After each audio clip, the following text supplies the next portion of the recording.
증여세뿐만 아니라 또 양도세 부분도 관심을 가질 분들이 있을 것 같아서. 국내 같은 경우는 사실 아직은 이제 대주주 제외하고는 양도세가 이제 금투세가 이제 어떻게 될지 아직은 이제 미정이지만 아직까지는 없기 때문에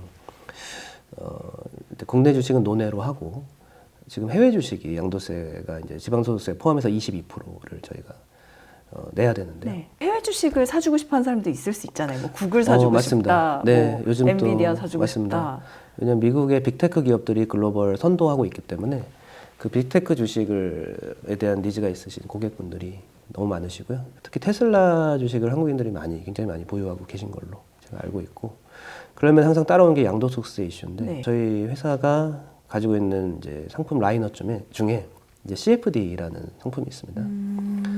그래서 CFD라는 게 이제 Contract for Difference라고 해서 CFD를 계좌를 운영하는 증권사들이 이제 몇 개가 있고요. 좀 어려운 것 같은데요. 개념이 좀 어려운데 네. 뭐 쉽게 설명해 드리면 실제 투자 상품을 소유하는 것은 아니고 그 진입 가격, 그러니까 매수 가격 그리고 청산 가격의 차액만을 결제하는 제도입니다.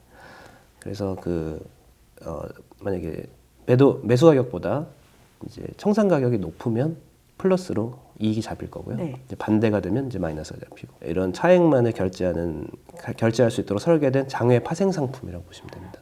뭔가 많이 어려워지는데요. 구조는 어렵습니다. 구조는 어려운데 결론적인 내용은 사실은 간단합니다. 그러니까 매수 가격과 매도 가격의 차액만을 결제한다, 이렇게 이해하시면 되실 것 같습니다. 근데 이제 이 상품이 최근에 좀 문제가 많이 됐었던 게 이제 아무래도 레버리지가 가능한 상품이다 보니까 네. 조금 안 좋게 좀 이용된 사건들이 있었고, 그래서 좀 안타깝게도 좀 피해자분들도 많이 발생하고 이런 사건들이 있었는데, 사실 이제 그거는 이제 제도를 좀 악용한 사례다, 이렇게 좀 보고 있고요. 저희 같은 경우는 CFD를 어떤 이런 레버리지용으로 활용하는 부분을, 물론 이제 공격적인 투자자 입장에서는 그런 부분이 필요하실 수도 있겠지만 저희가 보는 포인트 중에 하나는 바로 절세 측면입니다. 왜냐하면은 아까 말씀드렸다시피 그 해외 주식 양도소득세는 지금 22%를 저희가 양도차익에 대해서 과세가 되는데요.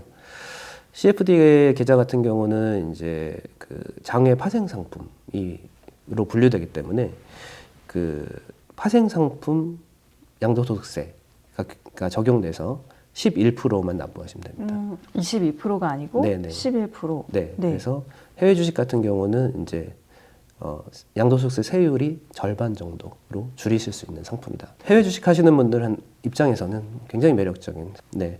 그리고 굉장히 또 장점이 있는 게 금융 종합과세로 분류가 되지 않습니다.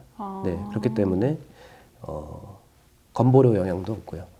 네. 그런 장점도 있고, 또 기본 공제도 250만 원이 별도로 되기 때문에 기존의 해외 주식 양도에 대한 기본 공제가 250만 원이거든요.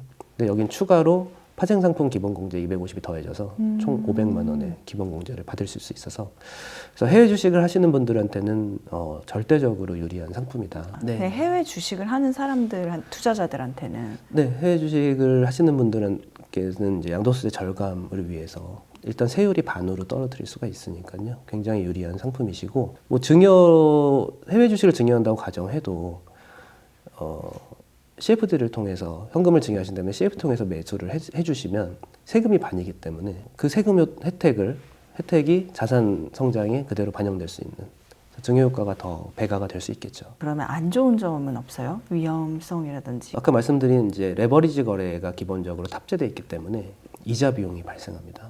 그래서 그런 단점이 있는데 업계 최초로 안심 CFD라는 상품을 저희가 출시를 했습니다.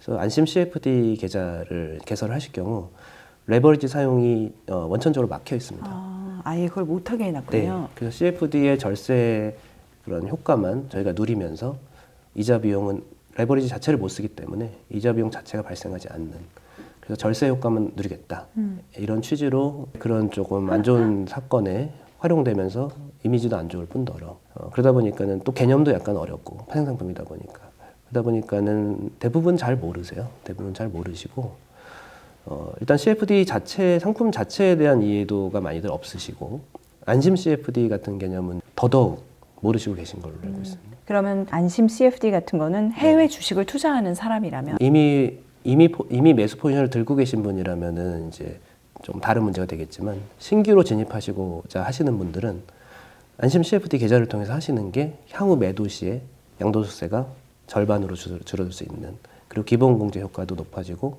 금융소득 종합과세로 분류도 되지 않고 네. 이런 절세 효과들을 이제 누릴 수 있는 있기 때문에. 파워풀한 절세 상품이라고 보셔도 되실 것 같습니다. 네.